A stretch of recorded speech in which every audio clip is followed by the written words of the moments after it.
High সুপ্রিয় দর্শক, একটি সঠিক পদ্ধতিতে ভিডিও কার্ড তৈরি করলাম। দেখেন কাজগুলো কিভাবে ফিনিশিং করেছি।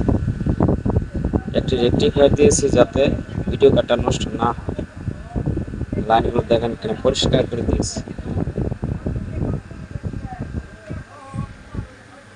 একটি জ্যাক লাগাইছি 4টা, 2টা অডিও, একটি ভিডিও।